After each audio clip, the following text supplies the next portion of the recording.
Leslie raised her hand. I really liked Estella. I wondered what her secret was, how she made everyone fall for her. Is it really that difficult? She just had to be attractive. Claire's mocking voice filled the room. She looked down at Leslie, and Ethan joined in, grinning a little too broadly, a sneer in his eyes. Though I'm sure we all know how some people will never get it. Claire's attention moved from Leslie to me, then back and forth. Goes well in pairs. As they say, misery loves company, and...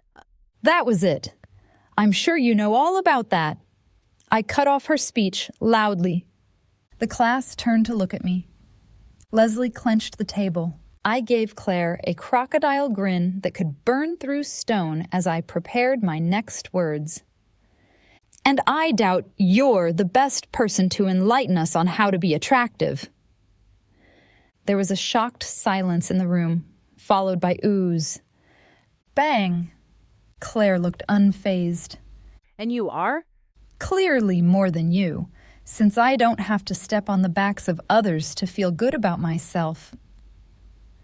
Claire gave me the watch it warning look. I smiled broader. Bring it on.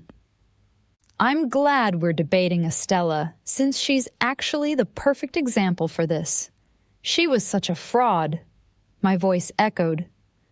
That's why when Pip asks her why she's nice to everyone except for him, she confesses that with him, she is real.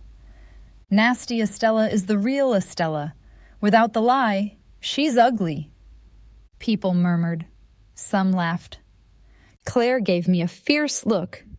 Ethan sniggered at me, but I shut him up with one warning glance. Don't even think about it, or you're next. Leslie caught my hand and tried to pull me, to signal me to stop. Wrong move. You never shy away from the first fight with a bully. You stop them early on. Send the message loud and clear. Go mess with someone else, because I'm going to be difficult.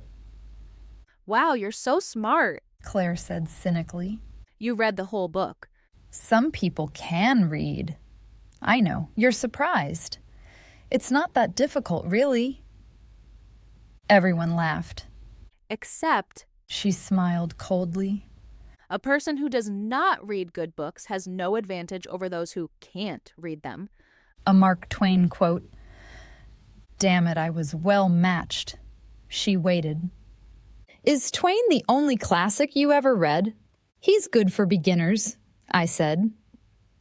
I don't need to get stuck in another century to fake smarts. I don't suppose you heard of any series written by someone who's still alive? Fae of Sky, maybe? What a compliment. Sure, although I don't read that stuff. I write it. Any other book recommendations, genius? None for prudes, sorry. She thought for a moment. You can try writing Later's Baby in an essay, and maybe even you will get an F. A few girls laughed, and she grinned widely. I chuckled at the reference to erotic fiction, my genre. Beside me, Leslie fidgeted, not getting the joke. Claire's attention zoomed in on her, like a cat who saw a mouse with a limp. What's the matter? Still reading the kids section? At least, unlike you, she's not wasting her time believing in fairy tales. I turned to Leslie. Claire either read the book, or I had a better idea, one that would win over the crowd. Or she watched the movie where some girl and some guy were trying the kind of things that were listed in the Kama Sutra disclaimer paragraph. The one where people died or got injured for doing the stuff on the previous page. The actors survived, I think. Roaring laughter spread through the room. Win. Oh, so you also read the Kama Sutra? Claire sneered. Yes, twice. Old fiction does have some merit. The class now laughed with me. I'll save you the time, I said.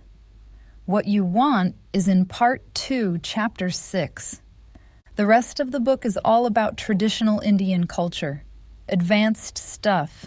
Large adjectives. Many letters. I doubt you'd understand it. Better stick to fairy tales. In the meantime, is there anything else I can learn from you?